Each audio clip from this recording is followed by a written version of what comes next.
بسم اللہ الرحمن الرحیم۔ آج آپ سب دوستوں کو دعوت دینے کا مقصد یہ تھا کہ کل سپریم کورٹ کے معزز جج مسٹر جسٹس مظہر علی اکبر نقوی صاحب نے سپریم کورٹ میں اپنی ایک آئینی درخواست دائر کی ہے، جس میں انہوں نے سپریم جوڈیشل کونسل کے اندر کی جو کارروائی ہے اس کو چیلنج کیا ہے اور اس کے اوپر اعتراضات اٹھائے ہیں۔ اس پٹیشن کے اندر جس طریقے سے جسٹس نقوی نے حقائق کو مسخ کرنے کی کوشش کی ہے اور قوم کو گمراہ کرنے کی کوشش کی ہے، اپنے اوپر لگے ہوئے الزامات کی بابت ان الزامات کی وضاحت کرنے کے لیے جو ہے وہ یہ پریس کانفرنس جو ہے وہ کی جا رہی ہے۔ اس کی وجہ یہ ہے کہ جسٹس نقوی صاحب کی اس پٹیشن سے ہمیں یہ تاثر ملتا ہے کہ وہ سپریم جوڈیشل کونسل کو بلیک میل کرنے کی کوشش کر رہے ہیں، سپریم جوڈیشل کونسل کو دھمکی آمیز جو ہے ان کے خلاف زبان استعمال کر رہے ہیں۔ ایک معزز جج کو جو اپنے ساتھی جج صاحبان کے بارے میں زبان استعمال کرنی چاہیے، اس سے ہٹ کر غیر عدالتی غیر مہذب زبان جو ہے وہ استعمال کی گئی ہے۔ اس لیے ہماری سپریم جوڈیشل کونسل سے یہ استدعا ہے، یہ مطالبہ ہے کہ جسٹس نقوی صاحب کا جو دباؤ ہے یا جس طرح سے وہ پروپیگنڈا کرنے کی اور کروانے کی کوشش کر رہے ہیں، اس کو نظر انداز کیے بغیر سپریم جوڈیشل کونسل جو ہے وہ اپنی کارروائی آگے بڑھائے۔ اس سے پہلے جب 20 نومبر کو، 21 نومبر کو اور 22 نومبر کو سپریم جوڈیشل کونسل کی کارروائی ہوئی تھی، تو اس میں جسٹس نقوی صاحب کی ان کے وکیل کی شکایت کے اوپر کونسل نے یہ حکم جاری کیا تھا کہ کونسل کی کارروائی جو ہے وہ ان کیمرہ پروسیڈنگ ہے، تو وہ میڈیا کے اوپر رپورٹ نہیں کی جائے گی۔ تو میں قانون کا تابع ہوں اور اس لیے سمجھتا ہوں کہ کونسل کی کارروائی کے اوپر نہ کوئی بات کی جائے گی اور نہ ہی اس کے اوپر کوئی رائے زنی کی جائے گی۔ لیکن چونکہ جسٹس نقوی نے اب یہ پٹیشن دائر کی ہے اور اس پٹیشن کے اندر اپنے تمام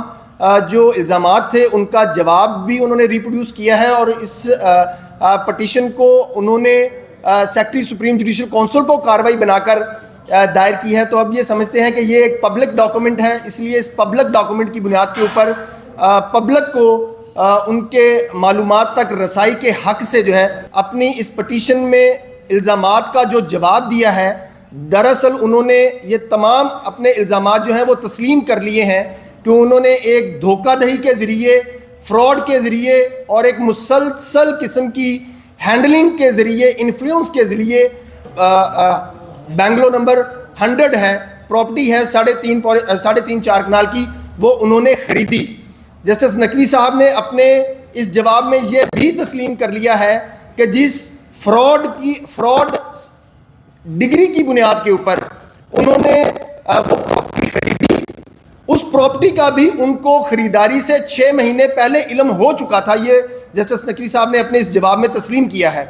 جسٹس نقوی صاحب نے یہ فرمایا ہے کہ دسمبر کے اندر، دسمبر 2021 میں فروخت کنندہ جو چودھری شہباز ہے اس کا ان سے رابطہ ہوا۔ یہاں پر سب سے اہم سوال یہ پیدا ہوتا ہے کہ جب جسٹس نقوی صاحب یہ تسلیم کر رہے ہیں کہ دسمبر 2021 میں سول کوڈ کی ڈگری لے کر ایک بندہ میرے پاس آیا اور اس نے کہا کہ میں آپ کو یہ پراپرٹی بیچنا چاہتا ہوں، تو اس سول کوڈ کی ڈگری کے ساتھ وہ سارا ریکارڈ لگا ہوا تھا، جس سے یہ بات ثابت ہوتی تھی کہ اس ڈگری کے اندر جو کو پلینٹف ہے، جو دوسرا درخواست گزار ہے بچہ حسن شہباز، وہ دسمبر 2021 کو بھی نابالغ تھا۔ اس کے ساتھ وہ ایف آر سی لگا ہوا ہے، جس ایف آر سی کے اوپر حسن شہباز کی ڈیٹ آف برتھ جو ہے وہ 3 جون 2004 مینشن ہے۔ تو یہ کیسے جج صاحب ہیں جو اپنے جواب میں یہ کہہ رہے ہیں کہ مجھے پتہ تو چل گیا تھا دسمبر میں کہ یہ بندہ مجھے پراپرٹی بیچنا چاہتا ہے، لیکن مجھے یہ نہیں پتہ چلا کہ جو بیچنے والے ہیں وہ قانونی طور کے اوپر فروخت کرنے کا حق بھی رکھتے ہیں یا نہیں۔ اور اب جسٹس نقوی صاحب یہ فرما رہے ہیں کہ میں وکٹم ہوں، میرے ساتھ فراڈ ہوا ہے، میرا کوئی قصور نہیں ہے۔ یہ خریداری اگر کوئی عام بندہ کرے تو اس کے حد تک تو یہ مفروضہ تسلیم کیا جا سکتا ہے کہ اس کے ساتھ اس کو قانونی پیچیدگیوں کا نہیں پتہ تھا، اس لیے جو وہ فروخت کنندگان ہیں اور یا جو خریدنے والے ہیں ان کے درمیان کسی قسم کی کوئی قانونی خامی رہ گئی۔ لیکن ایک سپریم کورٹ کی سطح کا جج جو ہے وہ ایک ڈسپیوٹڈ پراپرٹی خرید رہا ہے، ایک ٹیمپرڈ پراپرٹی خرید رہا ہے اور یہ کہہ رہا ہے اور قانونی تقاضے پورے کیے بغیر خرید رہا ہے، اور وہ یہ کہہ رہے ہیں کہ میں میرے ساتھ فراڈ ہو گیا, مجھے کسی نے دھوکے میں رکھا. اگر جسٹس نقوی صاحب کی یہ بات تسلیم کر بھی لی جائے تو جو انہوں نے اپنی 200 سے زائد صفحات کی یہ پٹیشن دائر کی ہے, اس پٹیشن کے ساتھ انہوں نے تمام چیزیں جو ہیں وہ منسلک کی ہیں, اور سپریم جوڈیشل کونسل کے نوٹسز, اپنا ریکارڈ, اب ساری چیزیں, لیکن جو چیزیں وہ حذف کر گئے, جو چیزیں ریکارڈ کے اوپر آئیں گی جس کی بابت سپریم جوڈیشل کونسل کو انکوائری کرنی چاہیے, کیونکہ ابھی یہ معاملہ انکوائری کی سٹیج کے اوپر ہے, لیکن انکوائری سے پہلے ہی جسٹس نقوی صاحب جو ہیں انہوں نے رونا شروع کر دیا ہے, شور مچانا شروع کر دیا ہے کہ مجھے کیوں بلایا سپریم جوڈیشل کونسل نے. پہلے ہم سیاستدانوں سے تو یہ ٹرم سنتے تھے کہ مجھے کیوں نکالا, اب سپریم کورٹ کا جج بھی یہ رو رہا ہے کہ مجھے کیوں بلایا. بہت اچھا ہوتا اگر جسٹس نقوی صاحب وہ تمام بینک سٹیٹمنٹس جو ہیں وہ بھی اپنی اس پٹیشن کے ساتھ لگا دیتے, تاکہ پتہ چلتا کہ جب انہوں نے گلبرگ کی پراپرٹی خریدی تو کس بینک کے ذریعے کتنی ٹرانزیکشن میں خریدی, وہ بینک سٹیٹمنٹ بھی ساتھ لگا دیتے. پھر آگے جسٹس نقوی نے وہ پراپرٹی گلبرگ والی جس کو فروخت کی وہ کس بینکنگ چینل کے ذریعے فروخت کی, وہ بینک سٹیٹمنٹ بھی ساتھ لگا دیتے. اگر جسٹس نقوی صاحب خود کو اتنا معصوم سمجھتے ہیں تو وہ ساتھ لگا دیتے. پھر یہ کینٹ کی پراپرٹی جو ہے یہ جس بینک اکاؤنٹس کے ذریعے اس کی ادائیگی کی گئی ہے وہ بھی ریکارڈ کے اوپر لگا دیتے. لیکن چونکہ جسٹس نقوی صاحب کے پاس کوئی جواب نہیں ہے اپنے ان الزامات کا, اس ٹیمپرڈ پراپرٹی کو خریدنے کے لیے فیک منی ٹریل کریٹ کرنے کا, تو اب انہوں نے پبلک کو گمراہ کرنا شروع کر دیا ہے اس طرح کی آئینی پٹیشن کے اندر مختلف طرح کے اعتراضات لے کے. اس لیے ہم یہ سپریم جوڈیشل کونسل سے یہ مطالبہ کرتے ہیں کہ سپریم جوڈیشل کونسل کو جو جسٹس نقوی صاحب کو مہلت دی گئی تھی کہ آپ اس اپنا 14 دن کے اندر شوکاز نوٹس کا جواب جمع کروائیں, دوسرے شوکاز نوٹس کا, جس دن سے وہ شوکاز نوٹس کا مدت پوری ہوتی ہے اس کے بعد سپریم جوڈیشل کونسل جو ہے وہ اپنی کارروائی کو آگے بڑھائے, کیونکہ یہ پاکستان کی تاریخ کا پہلا ایسا مقدمہ ہے جس میں کسی جج کا ٹھوس قانونی شواہد کی بنیاد کے اوپر احتساب ہونے جا رہا ہے. اس کے بعد جسٹس نقوی صاحب نے اپنے اس جواب میں یہ بھی تسلیم کر لیا ہے کہ ہاں مجھے پتہ چل گیا 21 نومبر کو سپریم جوڈیشل کونسل کی کارروائی کے دوران مجھے پتہ چلا کہ جو اس پراپرٹی کی اصل مالکہ تھی ڈاکٹر بسمہ وارثی, اس کے 2 دوسرے بچے بھی ہیں. تو سوال یہ پیدا ہوتا ہے کہ جسٹس نقوی صاحب نے 21 تاریخ سے لے کے آج کے دن تک اور اس پٹیشن کو دائر کرنے سے پہلے جس بندے نے ان کے بقول ان کے ساتھ فراڈ کیا ہے اس کے خلاف کوئی قانونی چارہ جوئی کی, تو اس کا آنسر ہے نو. اس کا جواب اس وجہ سے انکار میں ملے گا کیونکہ جسٹس نقوی صاحب نے اپنے اس جواب میں یہ بھی تسلیم کیا ہے کہ ہاں میرے سامنے اس خاتون ڈاکٹر بسمہ وارثی کا کیس جو ہے وہ سال 2012 میں آیا تھا. ہم نے اپنی کمپلینٹ میں, اپنی شکایات میں اس بات کو الج کیا ہے کہ جسٹس نقوی صاحب کی اس پراپرٹی کے اوپر نظر سال 2012 سے تھی. سال 2012 میں جج صاحب کے نالج میں آیا کہ یہ ایک ٹیمپرڈ ڈسپیوٹڈ پراپرٹی ہے اور اس کو اونے پونے داموں جو ہے وہ خریدا جا سکتا ہے. اس کے بعد سے لے کے جتنی کاروائی چین جو ہے وہ جاتی جا کر جسٹس نقوی صاحب کی خریداری تک جا کر جہاں پر ختم ہوتی ہے اس کے صرف بینیفیشری جو ہے وہ جسٹس نقوی صاحب ہے اور کوئی بینیفیشری نہیں ہے. یہ پراپرٹی ایک کروڑوں مالیت کی پراپرٹی ہے. ہمارے اندازے کے مطابق,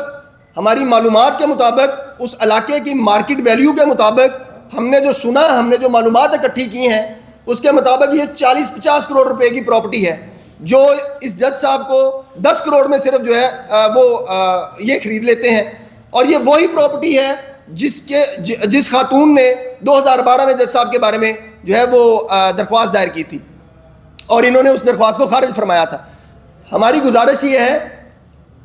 اب ہم نے اپنی سپریم جوڈیشل کونسل میں جو اضافی دستاویزات جو ہیں وہ جمع کروائی تھی, ان دستاویزات میں ایک 2007 کا ایک دعویٰ جو ہے وہ بھی ہم نے ریکارڈ کے اوپر لے کے آئے ہیں اور اس کی بابت جسٹس مزار نقوی صاحب نے اپنی پٹیشن کے ساتھ شکایات تو تمام منسلک کی ہیں اور ریکارڈ کا سارا جواب دیا, لیکن قوم کو گمراہ کرنے کے لیے اصل حقائق جو ہیں وہ پھر چھپا گئے ہیں. جو خاتون مرحومہ تھی ڈاکٹر بسمہ وارثی, اس کی طرف سے 2007 کے اندر ڈاکٹر بسمہ وارثی کی طرف سے سول کورٹ میں اندر ایک دعویٰ دائر ہوتا ہے جس میں وہ یہ کہتی ہیں کہ میری والدہ اور میرے والد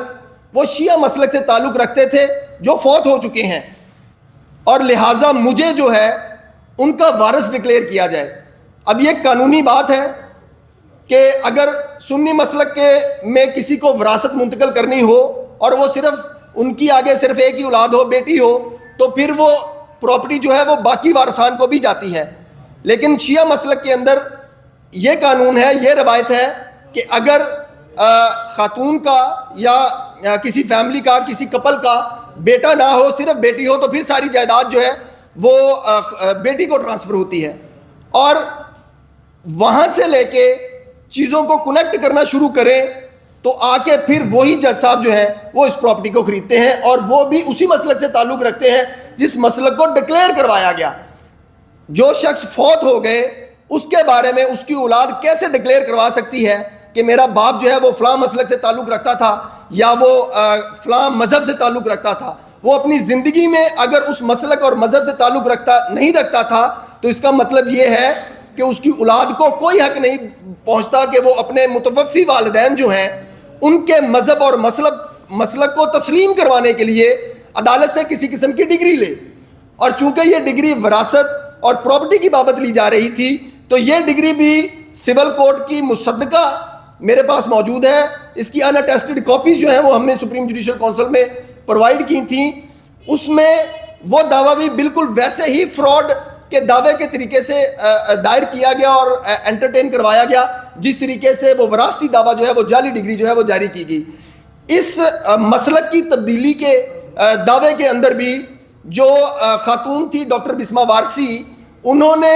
اپنے چچا زاد بھائی، اپنے خالہ زاد بھائی جن کو اس پراپرٹی سے حصہ جا سکتا تھا ان کو بیچ میں جو ہے وہ وارثی نہیں بنایا، ان کو پارٹی نہیں بنایا، صرف اکیلے خفیہ طور کے اوپر ایک دعویٰ دائر کیا، مسلک تبدیل کروایا، اس مسلک کی تبدیلی کی بنیاد کے اوپر اپنے نام پہ پراپرٹی کروائی، بعد میں اس کو ان کے فوتگی کے بعد اس کے ہسبینڈ نے ایک جعلی ڈگری کی بنیاد کے اوپر جو ہے وہ جسٹس نقوی صاحب کو فروخت کر دیا۔ اس پٹیشن کے اندر جسٹس نقوی صاحب نے خود یہ بات گراؤنڈ لی ہے پیج 2 کے اوپر کہ یہ ایک تسلیم شدہ قانون ہے کہ اگر کوئی بنیادی ٹرانزیکشن جو ہے وہ غیر قانونی ہے تو اس کے اوپر بننے والا سارا سپر سٹرکچر جو ہے وہ غیر قانونی ہے۔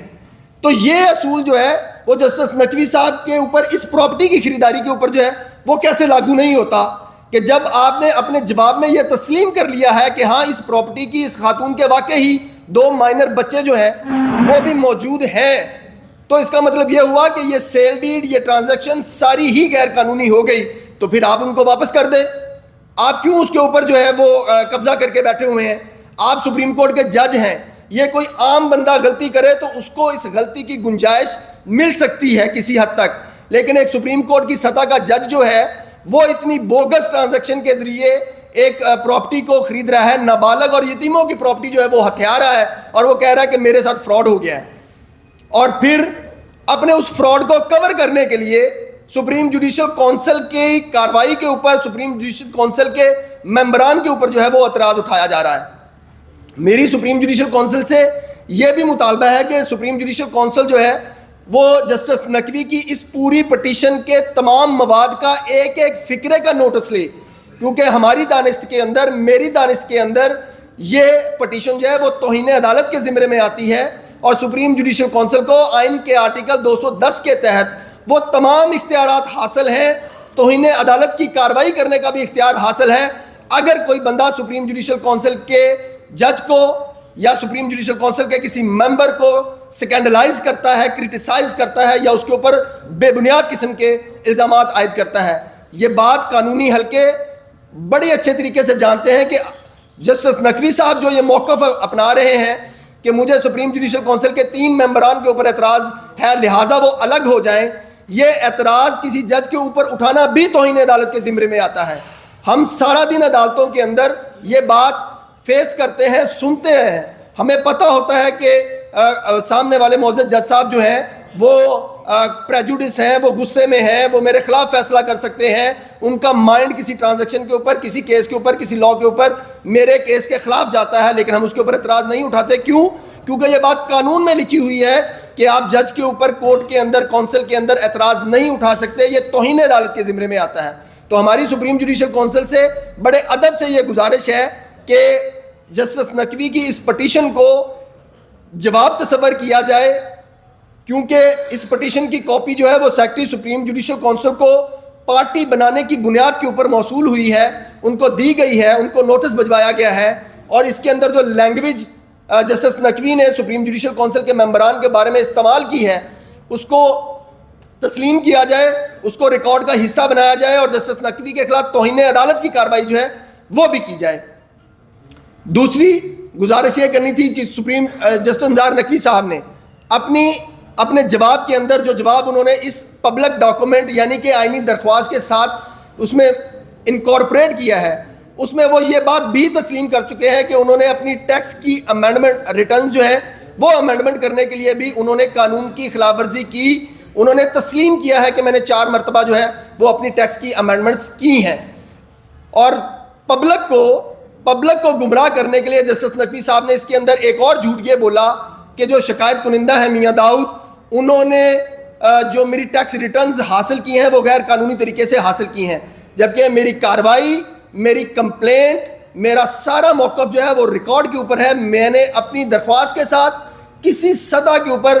جسٹس نقوی کی ٹیکس ریٹرنز کو اپنے ریکارڈ کا حصہ ہی نہیں بنایا۔ ایک معلومات تھیں، اس معلومات کی بنیاد کے اوپر سپریم جوڈیشل کونسل سے استدعا کی کہ ہمیں یہ معلومات ہے کہ انہوں نے اپنے جو 2021 کا سال ہے اس کی ٹیکس ریٹرنز میں بھی کچھ ترامیم کی ہیں تاکہ اس پراپرٹی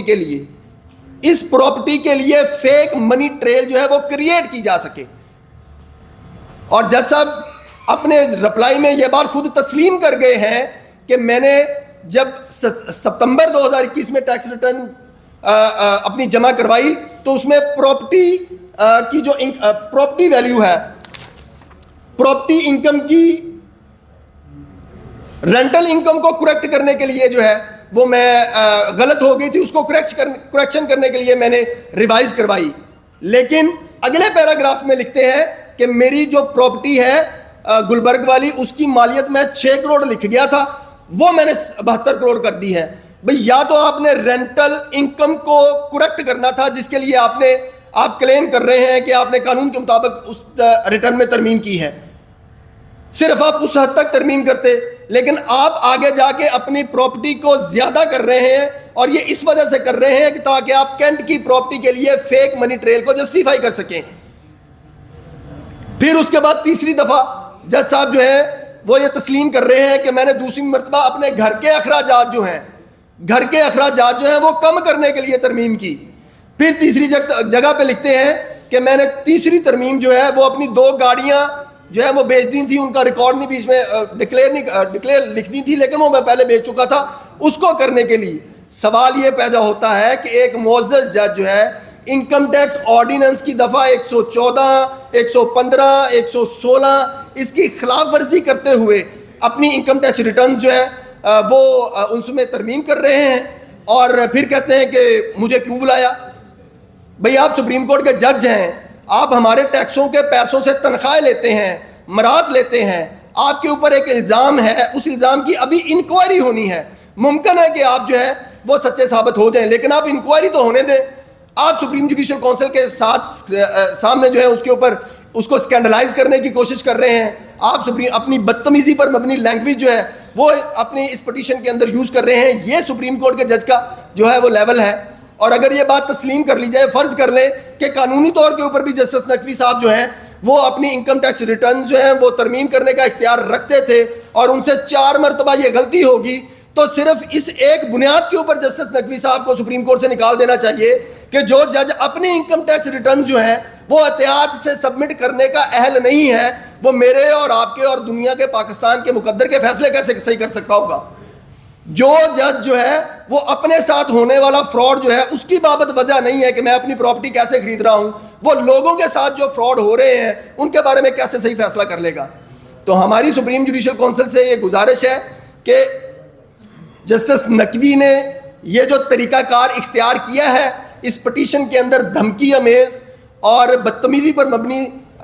پٹیشن دائر کر کے اس کا نوٹس لیا جائے، اور جسٹس نقوی صاحب کے بارے میں جو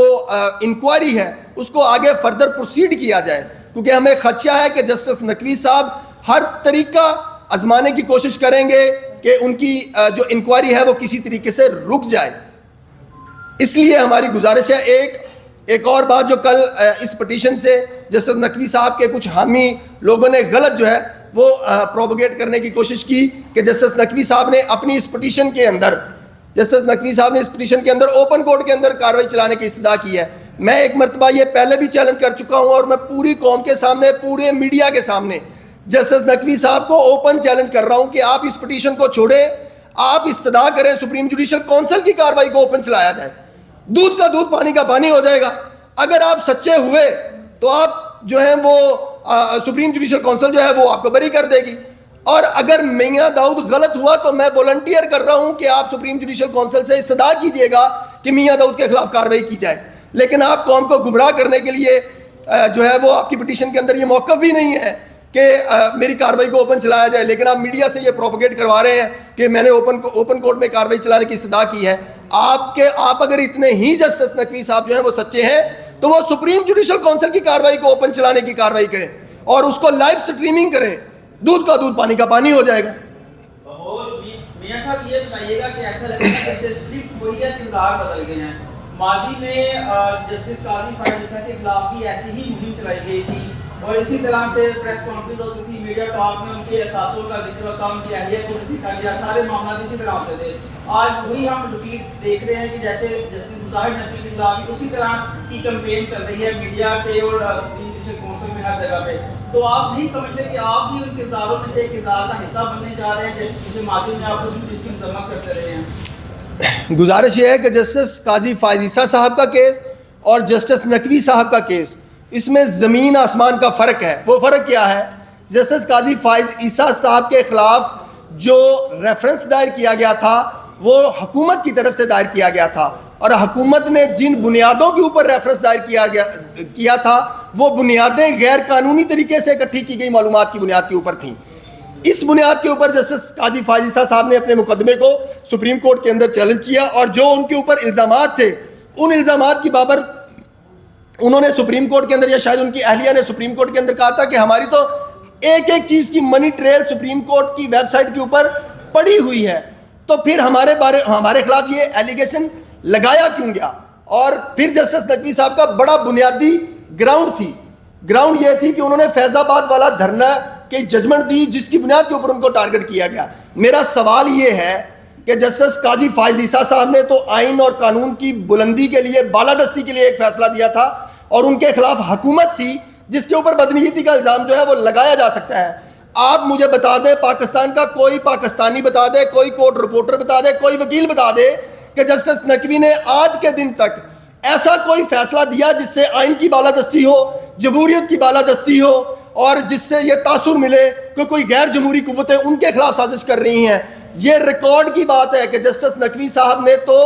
آئین توڑنے والے اور جمہوریت کے دشمن کے حق میں فیصلہ دیا, تو ان کے خلاف کسی نے کیا سازش کرنی ہے. اور دوسری بات کہ دوسرا فرق کیا ہے, جسٹس قاضی فائز عیسیٰ صاحب کے خلاف جو ہے حکومت کمپلینر تھی, یہاں پر تمام بار ایسوسیشنز عام بندہ, عام وکیل کمپلیننٹ ہے. عام وکیل کے اوپر آپ بدنیتی کا الزام نہیں عائد کر سکتے. آپ جو بھی الزام عائد کریں گے حکومت کے یا جس طرح کے بھی آپ الزامات کرتے ہیں, ان کو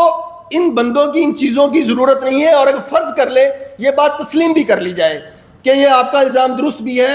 یہ ٹھیک بھی ہے, اس کو ہر طریقے سے تسلیم کر لیں, تو کیا آپ بطور پاکستانی یہ نہیں سمجھتے کہ کیا اس کے باوجود بھی کسی جج کو یہ حق ہے کہ وہ یتیم نابالغ بچوں کی پراپرٹی ہتھیا لے, بلیک میلنگ سے, دباؤ سے, جعلی ڈگریوں سے اس کا مسلک تبدیل کروا کے ہتھیا لے. اگر آپ مجھے بھی سزا دے دیں لیکن اس پراپرٹی کا تو فیصلہ کر دیں, یہ تو فیصلہ کر دیں کہ یہ جج صاحب نے کیوں خرید لی. ممکن ہے آپ کا الزام درست ہو, اور پھر سب سے بڑی بات یہ سپریم کورٹ کے جج ہیں جنہوں نے قانون پہ عمل درآمد کرنا ہے. انکم ٹیکس آرڈیننس کی سیکشن 75A کہتی ہے کہ آپ 50 ملین اور 1 ملین سے اوپر کی جو آپ نے ایسٹس خریدنے ہیں اس کی بینکنگ ٹرانزیکشن کے علاوہ ٹرانزیکشن نہیں کر سکتے. یہ قانون کی خلاف ورزی ہے. تو جج صاحب نے کیوں کر لیں؟ اس وجہ سے کر لیں کہ اس وقت معزز جسٹس نقوی صاحب جو ہیں وہ اسٹیبلشمنٹ کے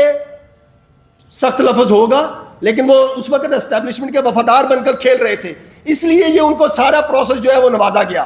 جس دن مالک کے نام کے اوپر پراپرٹی ٹرانسفر ہو رہی ہے اس سے ایک دن پہلے ہی جسٹس نقوی صاحب کو کیسے پتا چل گیا کہ میں نے اسٹامپ پیپر نکلوانا ہے؟ یعنی یہ بے وفائی کی سزا دی جا رہی ہے. یہ سر یہ بتائیے کہ میں کیونکہ الیکٹرل رپورٹر نہیں ہوں، آپ کا رپورٹر نہیں، ہم نے تو یہ سنا تھا کہ سپریم کورٹ پہ کہ سپریم کے جج پہ کنڈکٹ پہ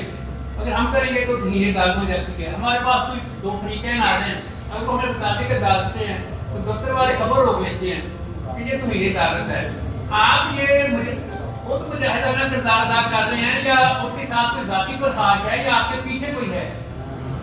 میرا ان کے ساتھ ذاتی اناد یہ ہے جی کہ میں وکیل ہوں، میں پاکستانی ہوں. میں یہ سمجھتا ہوں کہ ایک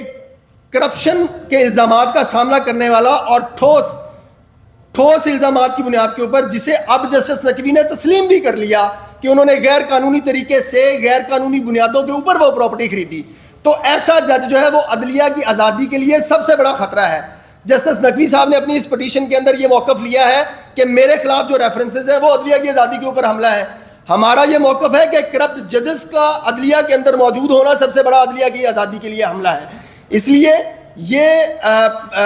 یہ ریفرنس، یہ کاروائی جج کے کنڈکٹ کے بارے میں تو بعد میں اس کی کرپشن کی انکوائری کرنے کی بابت ہے ابھی، اور یہ کہہ رہے ہیں کہ مجھے انکوائری بھی نہ کرے. مجھے کیوں بلا رہی ہے سپریم جوڈیشل کونسل؟ میں سپریم جوڈیشل کونسل کے سامنے نہیں جاؤں گا. اگر آپ اس کا ون لائنر اس پٹیشن کا ون لائنر ترجمہ کریں نا تو جسٹس نقوی صاحب نے تسلیم کیا کہ ہاں میں نے 2 نمبری کی ہے، جاؤ میرا جو کر سکتے ہو کر لو.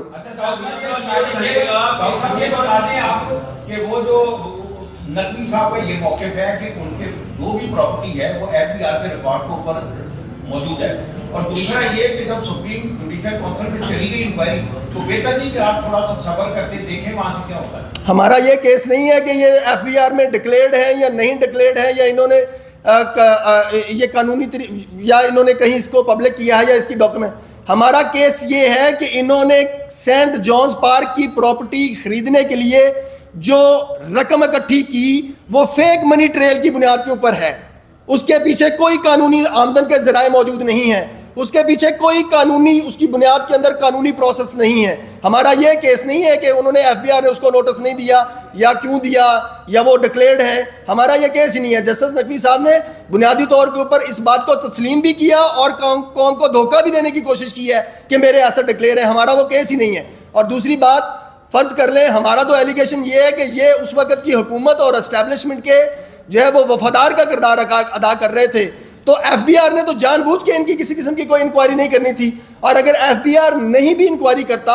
تو سپریم جوڈیشل کونسل کے پاس آئین کے آرٹیکل 210 کے تحت آئین کے آرٹیکل 184(3) کے اختیارات ہیں. وہ کوئی بھی کاروائی، کوئی بھی طریقہ کار جو ہے وہ اڈاپٹ کر سکتی ہے کسی بھی جج کے کنڈکٹ کے اوپر اگر الزام اٹھتا ہے تو. اچھا میاں صاحب یہ بتائیے گا کہ کسی بھی بڑے بندے کے خلاف جب کوئی بندہ میدان میں آتا ہے تو اس کو مختلف قسم کے خطرات کا سامنا کرنا پڑتا ہے. سنگین نتائج کی دھمکیاں ملتی ہیں کیونکہ چیف جسٹس سپریم کورٹ کا جج ہے، اس کے بھی تو لوگ ہوں گے آپ کی دکھلا برادری باہر کی، کوئی آپ کو سنگین نتائج کی دھمکیاں ملی تو تھریٹ کیا گیا. نمبر 1. نمبر 2، جب تک یہ سپریم جوڈیشل کونسل کی کاروائی ہو رہی ہے اس دوران پریس کانفرنس کرنا کنٹینٹ کے زمرے میں نہیں آتا؟ میں آپ کے دوسرے سوال کا پہلے جواب دے دوں کہ میں پریس کانفرنس میں قطعاً سپریم جوڈیشل کونسل کی کاروائی ڈسکس نہیں کر رہا. سپریم جوڈیشل کونسل کے پروسیڈنگ کے بارے میں، ادھر ہونے والی ڈاکومنٹیشن کے بارے میں نہیں کر رہا. میں نے پہلے اس بات کا اظہار کیا، میں قانون کے طالب علم ہونے کے ناطے قانون کے تابع ہوں کہ میں سپریم جوڈیشل کونسل کے بارے میں کوئی بات نہیں کر رہا. یہ پبلک ڈاکومنٹ جسٹس نقوی صاحب نے سپریم کورٹ میں آئینی درخواست دائر کی ہے. اس درخواست کے اندر انہوں نے سپریم جوڈیشل کونسل کی کاروائی کو ریپروڈیوس کیا ہے، اس درخواست کے ساتھ ساری چیزیں لگائی ہیں. تو اس لیے یہ اب ایک پبلک ڈاکومنٹ ہے. تو جب یہ پبلک ڈاکومنٹ ہے تو عوام کو ان کا معلومات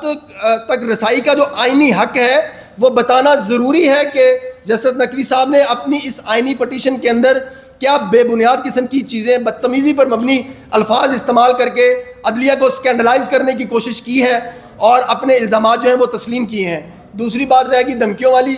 تو میری یہ حرکتیں ایک طویل عرصے سے ہیں اور طویل عرصے سے چلتی آ رہی ہیں. ساری دنیا جانتی ہے، سارے دوست مجھے جانتے ہیں. یہ دھمکیاں کبھی بھی میرے پہ اثر نہ کی ہیں، نہ کرے گا. باقی اللہ تعالیٰ وارث ہے. یہ کبھی بھی جو ہے وہ چیزیں دھمکیاں جو ہیں وہ کبھی اثر نہیں کرتی. آپ ہمارے پرانی کو ہوتے ہیں، ہم آپ کی سینس کرتے ہیں. نہیں، آپ کی مہربانی ہے.